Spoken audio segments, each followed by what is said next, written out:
হয়, আজি বাইহাটা চাৰিআলিত হোটেলসমূহত যি আপোনাৰ গোমাংস প্ৰশাসনৰ আপোনাৰ পদক্ষেপ তুলিছে গোমাংসৰ বিৰুদ্ধে, সেইটো প্ৰশংসনীয়।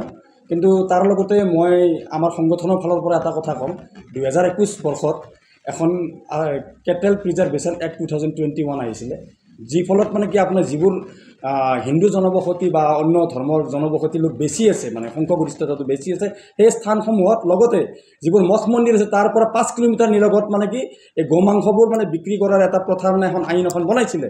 কিন্তু সেইবোৰক গোটেই বুঢ়া আঙুলি দেখুৱাই আজি যিবোৰ স্থানত গোমাংস উদ্ধাৰ হৈছে সেইবোৰ স্থান কি আমাৰ মঠ মন্দিৰ বা আমাৰ সেই কোনটো জনসাধাৰণ বা কোনটো বসতি স্থানত পৰে সেইটো আপোনালোকে নিশ্চয় গম পাইছে।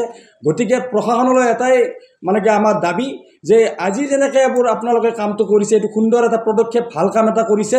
অনাগত দিনসমূহতো জানো আজি যেনেকৈ যি ধৰণে আপোনালোকে কাৰ্যকলাপখিনি সমগ্ৰ অসমতে চলাইছে, এই ধৰণে প্ৰত্যেক দিনাই আসাম কেটেল প্ৰিজাৰ্ভেশ্যন এক্টখনৰ আগত লক্ষ্য কৰি কিনে জানো এনেকুৱা কামবোৰ কি আগলৈ হ'বলৈ নিদিয়ে, সেইটো আমাৰ ফালৰ প্ৰশাসন আৰু চৰকাৰক আমি দাবী উত্থাপন কৰিছোঁ।